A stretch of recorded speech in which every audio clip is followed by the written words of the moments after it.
नमस्कार, कहानी बाबा में एक बार फिर से स्वागत है। कृपया मेरे चैनल को सब्सक्राइब करें। अगर आपको मेरा वीडियोज पसंद आता है तो मेरे चैनल को सब्सक्राइब करें और ऑल बटन ज़रूर दबा दें ताकि मैं जब भी वीडियो बनाऊं तो आपको नोटिफिकेशन मिल जाए। दोस्तों, ईवीएम यानी इलेक्ट्रॉनिक वोटिंग मशीन, क्या ये हैक की जा सकती है? जब चुनाव आयोग ने सबको चैलेंज किया था कि ये रहा मशीन, आप मुझे किसी तरीके से इसे हैक करके दिखाओ, तब कोई पार्टी वहां पे नहीं गई थी अपना डेमोन्स्ट्रेशन करने के लिए। लेकिन जैसे ही चुनाव खत्म होते हैं, चाहे वो विधानसभा के हों, लोकसभा के हों, हर बार ये सवाल उठाया जाता है विपक्ष की तरफ से कि ये हैक किया हुआ है, ईवीएम में गड़बड़ी की गई है। वीवीपैट 7 सेकंड के लिए दिखता है। जैसे ही आप वोट करते हो, आपने कभी वोट किया होगा तो उसके अंदर में वो पर्ची दिखती है 7 सेकंड के लिए कि आपने किसके ऊपर वोट किया। मैंने जब भी वोट किया है मुझे दिखी है और मेरे ही पसंदीदा चुनाव चिन्ह का वो पर्ची दिखी है। तीसरी बात, अगर ये ईवीएम को हैक कर लिया जाता तो कैसे करेंगे? किसी को यह नहीं मालूम होता कि फलाना ईवीएम कौन से एरिया में जाएगा। ईवीएम का जो नंबर होता है उस ईवीएम से यह पता नहीं चलता कि वो कौन से विधानसभा क्षेत्र में जाएगा, कौन से लोकसभा क्षेत्र में जाएगा, उसके बाद कौन से बूथ पे जाएगा। उस बूथ पे जाने के बाद अब उसमें क्रमवार उम्मीदवारों की सूची होती है।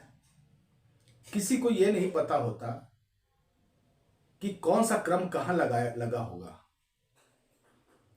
किसी में 10 होते हैं, किसी में 20 होते हैं, किसी में 50 होते हैं, किसी में डबल ईवीएम होते हैं, 3 ईवीएम होते हैं। तो ये पता करना कितना मुश्किल काम है। उसके बाद आप आइए, जैसे ही यहां से प्रिजाइडिंग ऑफिसर एक बटन दबाता है तब जाके वहां वोट होता है। उससे पहले सब कुछ निरस्त रहता है। तीसरी बात है, इलेक्ट्रॉनिक वोटिंग मशीन सही में इलेक्ट्रॉनिक है, बट उसमें ना तो कोई ब्लूटूथ लगा है, ना ही कोई वाईफाई है।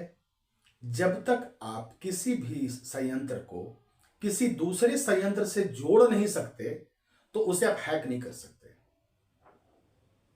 चाहे वो बाय इंटरनेट हो, चाहे वो बाय वाईफाई हो, चाहे वो बाय ब्लूटूथ हो और केबल हो। तो केबल से जोड़ने का तो सवाल ही पैदा नहीं होता, क्योंकि उसके लिए आपको फिजिकली आपके पास में चाहिए होता है। ब्लूटूथ उसमें है नहीं।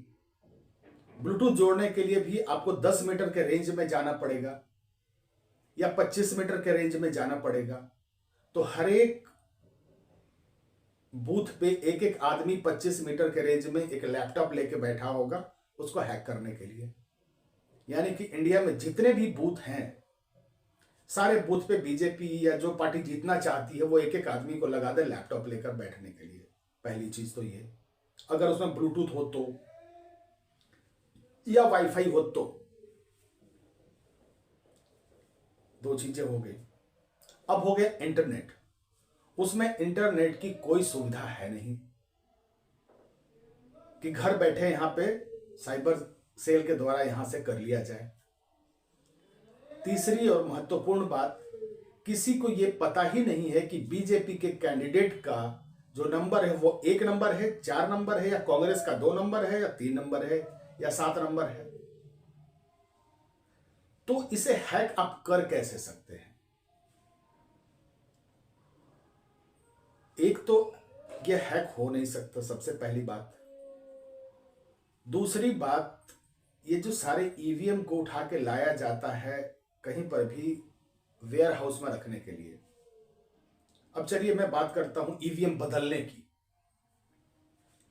तो वेयर हाउस में जो ईवीएम लाके रखे जाते हैं, उस वेयर हाउस से इतने सारे ईवीएम को बदलना, मतलब एक पहले से प्री प्रोग्राम ईवीएम ट्रक में भर के लाना, उसके बाद ले जा करके वहां वेयर हाउस में उनको बदलना।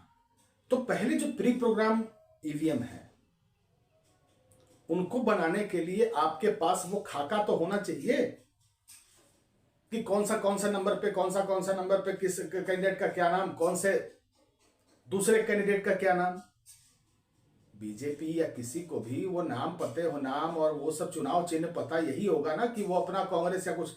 बहुत सारे लोकल नेता भी खड़े होते हैं, बहुत सारे ऐसे नेता भी खड़े होते हैं जो बिना किसी पार्टी के सिंबल पे खड़े होते हैं।